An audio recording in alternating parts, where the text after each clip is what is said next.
E Jesus, ele era grosso. E uma prova disso foi quando ele entrou no templo destruindo tudo. Jesus entrou no templo destruindo tudo, porque naquele momento eu acho que Jesus estava da mesma forma que eu estou me sentindo hoje, envergonhado das coisas que estavam acontecendo dentro da igreja. Envergonhado com aquelas coisas que ele entrou no templo e viu. Ele não viu pessoas preocupadas em salvação, ele não viu pessoas preocupadas com o Evangelho, ele não viu pessoas preocupadas com a palavra de Deus, ele viu pessoas preocupadas em ganhar dinheiro dentro da igreja. O que está acontecendo lá em cima?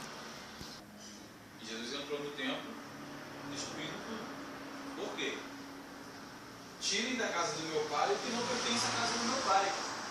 Para fora da casa do meu pai. Vocês que só querem aqui ganhar dinheiro, vocês só querem fazer bagunça, vocês não estão preocupados com a salvação do povo, vocês não estão preocupados com a salvação das almas, vocês estão preocupados em ganhar dinheiro. Então, para fora, Jesus expulsou da igreja Candeeiro isso, menino. Será que depois de tantos anos, tantos séculos, quase 2000 anos se passaram desde que Jesus fez isso e falou essas coisas, será que as pessoas ainda não entenderam qual é o motivo de ir à igreja? Aí eu vi um pastor que dizia o seguinte, isso já há anos atrás, foi até anunciado isso no Fantástico. Vamos fazer assim, vamos fazer assim, vamos fazer daquele jeito, porque é assim que o povo gosta. Ou seja, a gente acaba vendo que essas pessoas estão fazendo aquilo ali, às vezes não é nem porque eles querem, é porque eles perceberam que é assim que eles sentem na igreja. Porque é isso que o povo está buscando. Mas de quem é a culpa? É do povo? Não, é deles. Porque eles são responsáveis por mostrar a verdade para aquelas pessoas. E, no entanto, eles estão usando de artifícios, usando de malícias para poder levar as pessoas para a igreja. Vocês, que hoje saíram de casa, de manhã, está em casa agora, sei lá por quê, mas vieram para a igreja. O que vocês vieram buscar na igreja? Você veio mesmo buscar Jesus? Você saiu de casa com o seu coração e disse, Senhor, eu estou indo para a tua casa porque eu vou te buscar hoje, de verdade.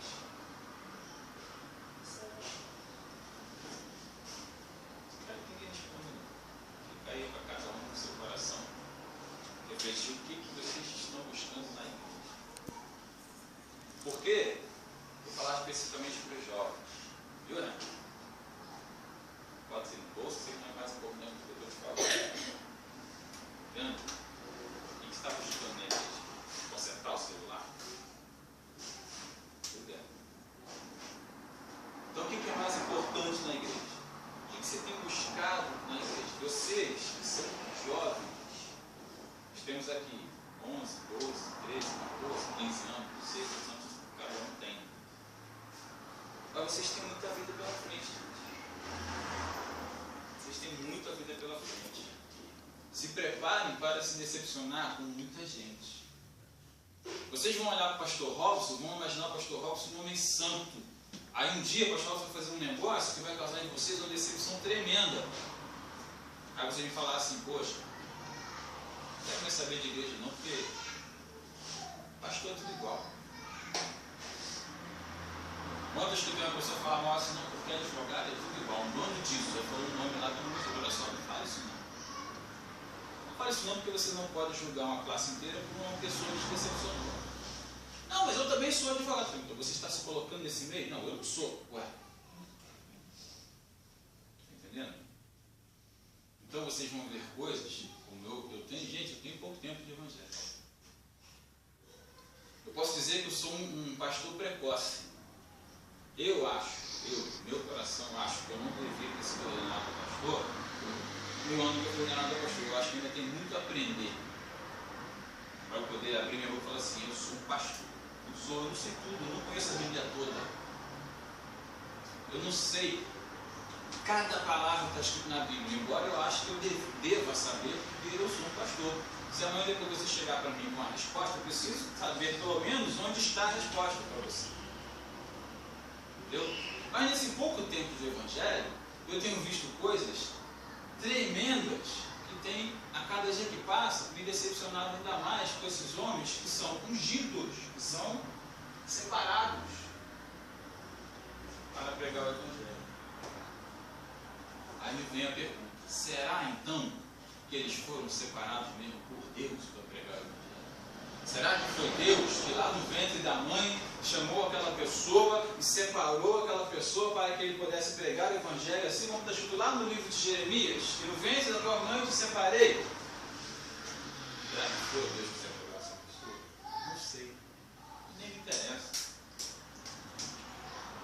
O que me preocupa é o que essa pessoa está ensinando para aquelas pessoas que entram na igreja dele ou dela, no caso de igrejas que são pastoras, para ouvir da boca daquela pessoa o que aquela pessoa está dizendo e sair dali acreditando que o que aquela pessoa está falando ou fazendo é verdade.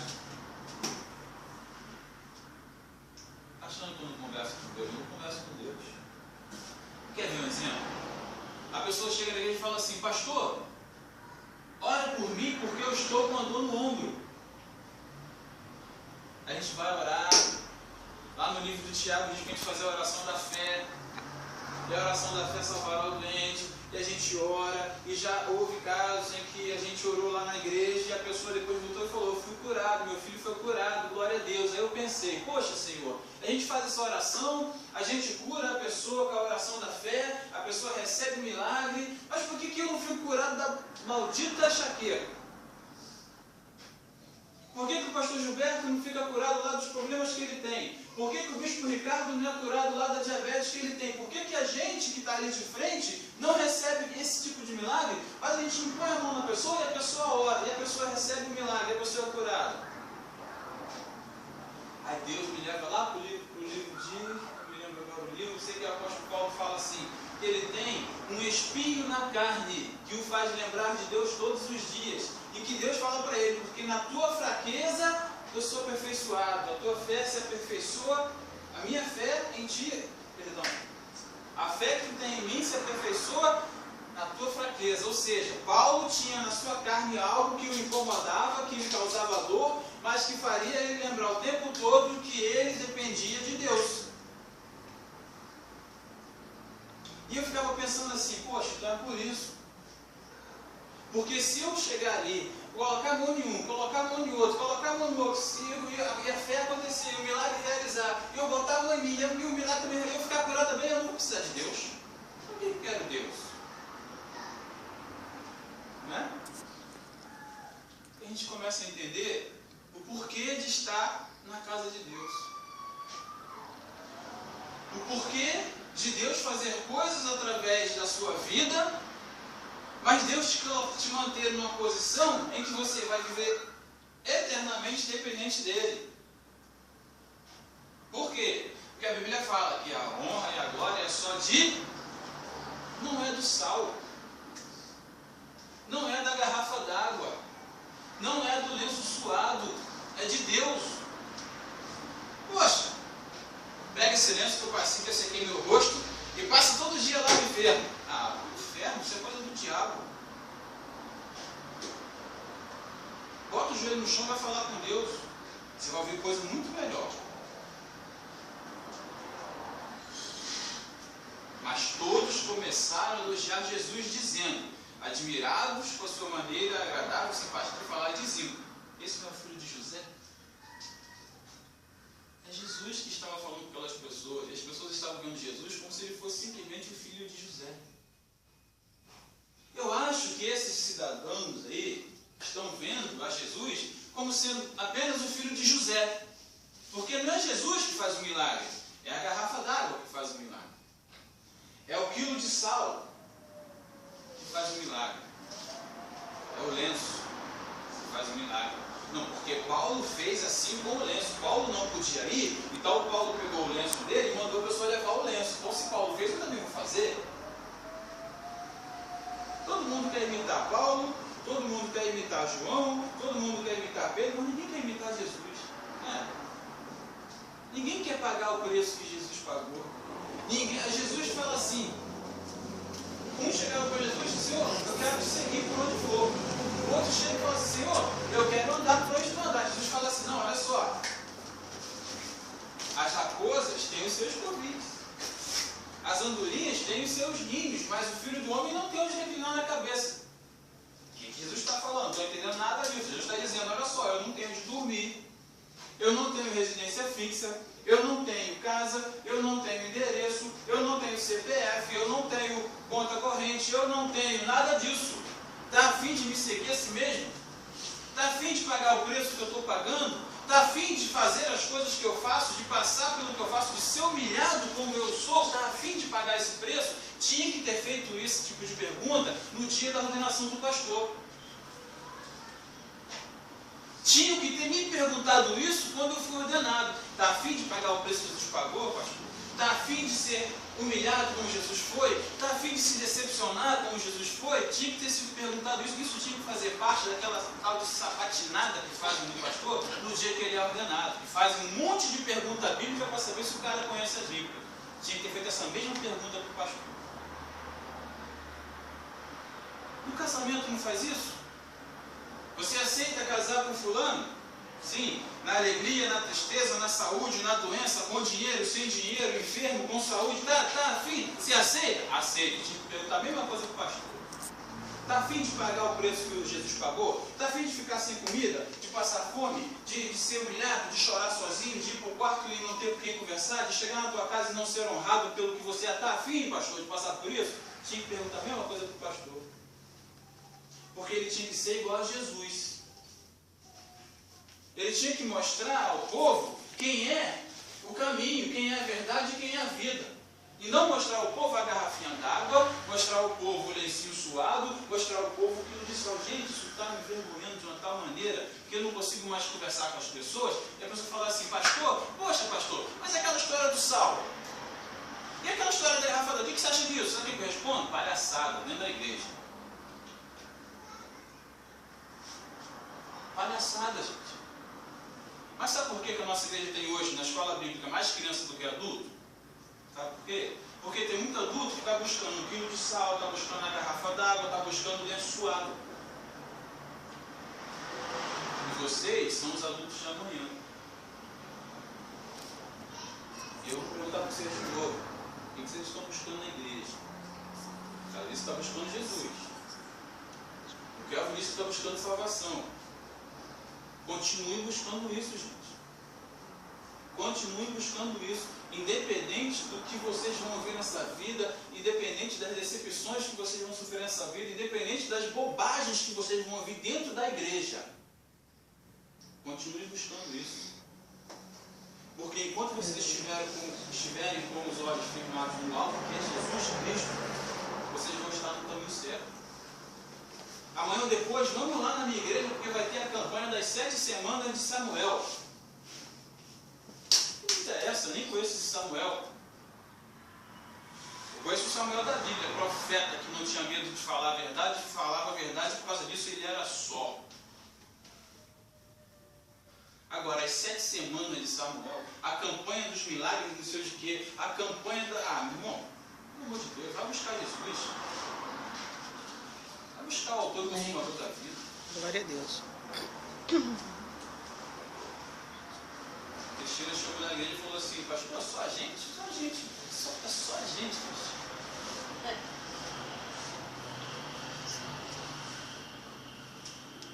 Vocês vão crescer ainda, vão ver muita coisa. Não creiam em tudo que vocês veem. Não creiam.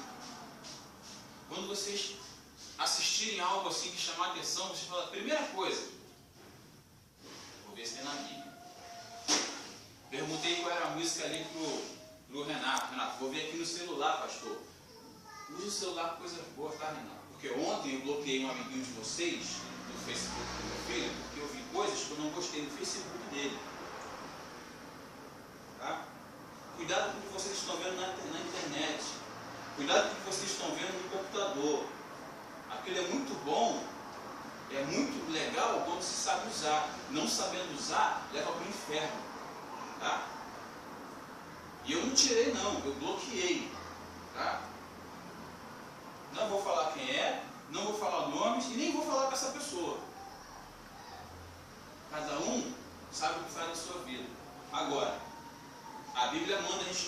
servir a dois senhores. A Bíblia diz que se eu amar um mais do que o outro, eu vou desagradar o outro. Tá? A Bíblia fala que pecado gera morte. A Bíblia fala que há dois caminhos, um que leva para a vida e um que leva para a perdição. Cuidado. Cuidado. Tá? Com o que vocês estão colocando dentro da cabecinha de vocês. Amém. Muito cuidado. Porque senão daqui a pouco vocês vão estar achando que garrafa d'água cura. Daqui a pouco vocês vão estar achando que lencinho suado tem poder. Sabe por quê? Porque vocês vão estar vendo coisas no mundo e vão achar que aquelas coisas são mais certas e mais importantes do que o que a Bíblia está falando. Essa semana comecei uma outra luta lá com o meu chefe. Meu chefe agora está começando a questionar a Bíblia. A Bíblia fala, quando o sábio sabe muito, ele começa a se auto-questionar, ele começa a achar que ele mesmo é o cara, ele sabe de tudo. E ele começou a falar que os arquivos arqueológicos, não sei das quantas, lá do templo de Salomão, que acharam não sei aonde, não batem com a Bíblia. Eu falei, é mesmo? Não batem com a Bíblia. Você vê, a Bíblia diz isso e o Carbono 14 diz isso, que é data de validade, não é sei o quê, as medidas não são iguais. Eu falei, então o senhor está achando, onde é que está a dúvida? Não, porque não bate com a Bíblia. Claro que não bate com a Bíblia, porque se não bate com a Bíblia, não é o templo de Salomão.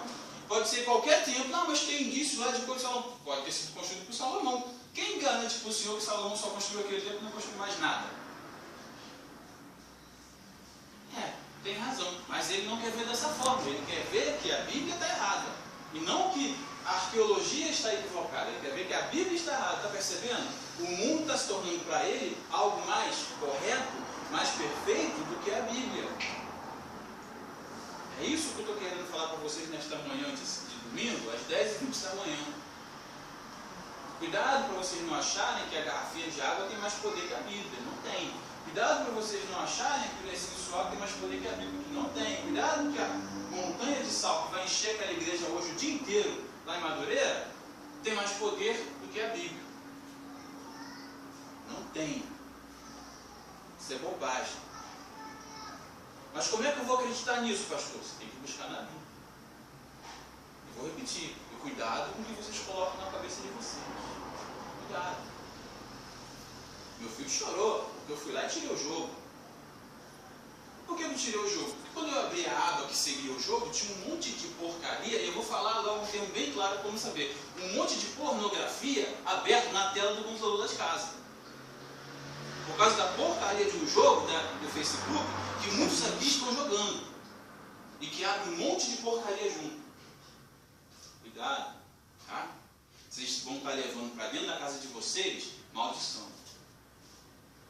E a minha tarefa nessa manhã para vocês é abrir os olhos para isso. Para não levar maldição para dentro da casa de vocês. Porque depois você fica pensando, mas poxa, por que aconteceu isso comigo? Por que eu perdi meu emprego? Por que eu peguei essa doença? Por que eu fiz aquele negócio? Por quê? Se eu estou servindo a Deus, eu estou na igreja, participo da escola dominical. Mas por quê? Porque na hora do oculto, do encoberto, que eu falei no início dessa palavra aqui, que Deus revela para a gente, nada fica em oculto, nada fica encoberto que não venha a ser revelado, isso está escrito na Bíblia, Deus mostra para a gente. E como que me mostrou? Pai, não estou conseguindo passar essa fase aqui. Pai, me ensina. Na hora que eu botei aqui, que eu abri ali um monte de pornografia. Vou falar um negócio sério? Mulher transando com mulher, homem transando com mulher, tudo na tela do computador que o meu filho está usando não. Graças a Deus que ele não viu. Ele não percebeu que tinha um monte de abas abertas na tela do computador. Sabe por quê? Porque aquele jogo puxou esse monte de coisa junto. É assim que o diabo trabalha. Cuidado, viu, Renato? Glória a Deus. Entenderam? Se vocês deixarem o mundo ficar entrando na cabeça de vocês vão começar a achar que a Bíblia é só um livro. Não é só um livro. É a palavra de Deus. O que está escrito aqui é verdade. Você pega lá o livro de Mateus, quando ele começa a falar da grande tribulação, vai lá ver. Vocês assistem televisão? Assiste televisão aí.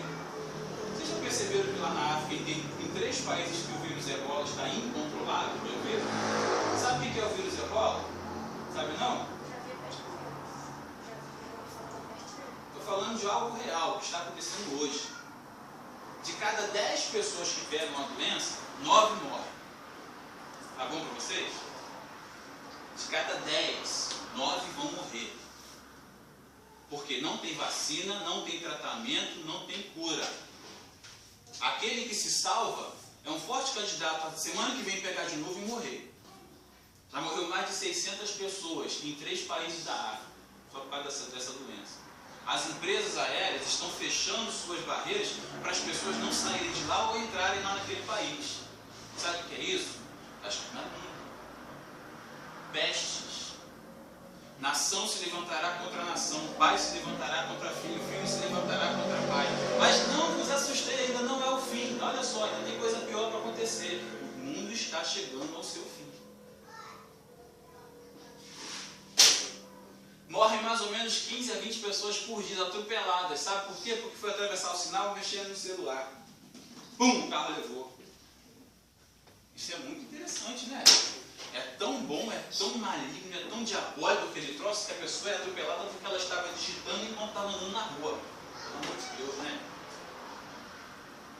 Vamos ficar ligados, tá? O mundo está oferecendo as coisas que separam vocês de Deus. O mundo está oferecendo as coisas que vão dizer para você que a Bíblia não é verdade, que a Bíblia é um livro escrito por homens, por mãos humanas. E não é. É a palavra de Deus. Tudo que está acontecendo aí está escrito aqui. Sabe as torres gêmeas? Lá nos Estados Unidos, quando vieram 2 aviões e derrubaram aquelas torres gêmeas? Sabe isso? Está escrito aqui. Quer que eu leia para vocês? Quer? Já leu isso? Sabe do que eu estou falando? Sabe? Coincidência, pastor.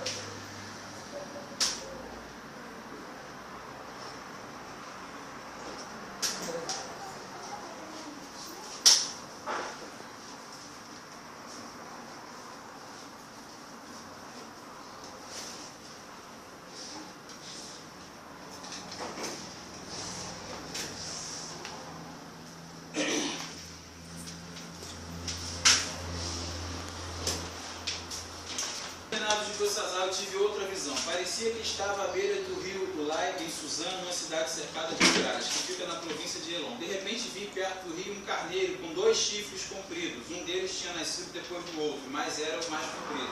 O carneiro estava dando chifradas para o oeste, para o norte e para o sul, e nenhum animal ou pessoa poderia resistir ou escapar dos seus ataques. Ele fazia o que queria e ficava cada vez mais poderoso. Eu estava pensando nisso quando vi um bode que vinha do oeste correndo tão depressa com as suas patas, nem tocavam o chão. Ele tinha um chifre só, bem grande, que ficava entre os olhos. Correu até o lugar onde estava o carneiro que o tinha visto perto do rio e atacou com toda a força. Eu vi o bode furioso atacar o carneiro e quebrar os 2 chifres dele, pois o carneiro não tinha força para se defender. O bode jogou o carneiro no chão e o pisou com as patas, e ninguém podia salvar o carneiro da fúria do bode. Ele ficou ainda mais poderoso, mas quando o seu poder chegou ao máximo, o seu chifre foi quebrado e em lugar nasceram 4 chifres compridos que cresciam para o norte, para o sul, para o leste e para o oeste. Te lembra alguma coisa, seus pais? Na Bíblia. Mas esses homens que estão oferecendo sal, água ali em cima e outras coisas mais, não querem falar essas coisas para vocês, sabe por quê? Vai assustar o povo. Não quero assustar vocês não, eu quero apenas permitir a vocês conhecerem o céu. Permitir a vocês conhecerem o reino de Deus. É muito simples eu chegar para vocês e esperar vocês chegarem a uma certa idade e vocês decidirem o que vocês querem para a vida. Muito simples, vou esperar ela fazer 18 anos. Não sei nem se daqui a um ano ela vai estar na igreja, de repente ela arruma um namorado, o namorado falando, não quero mais saber de igreja não, eu vou curtir a vida. O Pedro Joel falou isso um tempo atrás aqui, que ele só deveria curtir a vida. Então não tem se ele era feliz.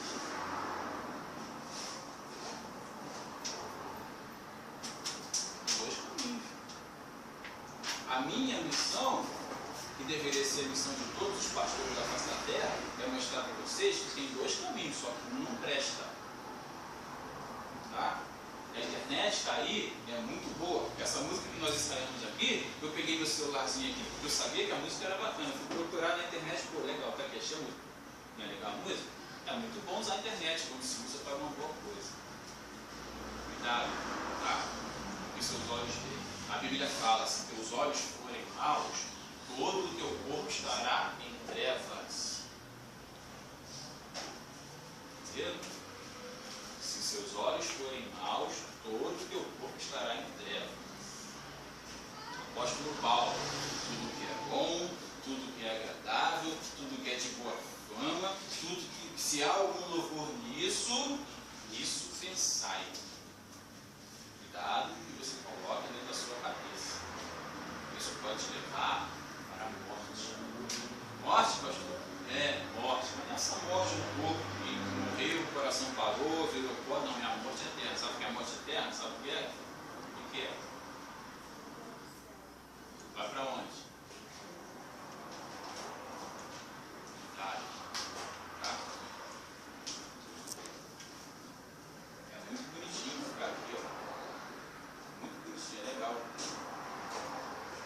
Para uns é honra, para outros é status. Dizer eu sou pastor, grande coisa. Problema atrás de problema. Dificuldade atrás de dificuldade. Você tem o seu problema de um monte de gente, porque na hora que fala perto, pastor, socorro, é assim. É muito legal estar aqui. Sabe o perigo que corre? Quem está aqui fica oferecendo água para a igreja, vai oferecer aquela água, aquele caminho. Aleluia. A Bíblia fala daquela água, da água que Jesus oferece, que não, as pessoas não terão mais sede. É daquela água que fala, não é da garrafinha que a Minalva engarrafa, bota o rótulo deles e chega na vez o pastor arranca o rótulo para poder dar para a pessoa dizendo que aquela água ali é uma água consagrada. Tá? Consagração aconteceu aqui na igreja ontem. Isso é consagração, não é garrafinha d'água. Tá? Isso é consagração. Agora, a garrafa, pastor, mas é um exercício de fé. Não, isso é muleta. É uma maneira de levar a pessoa para a igreja. Falar a verdade ninguém quer. Porque a verdade ofende. A verdade dói. Já ouviu isso falar? A verdade dói, mas cura. Remédio bom é remédio amargo. Remédio doce serve para nada.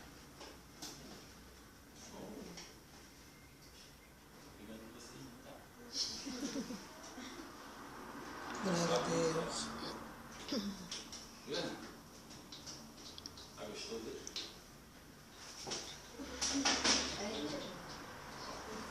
Gente, você viu minha caída? Gostou demais?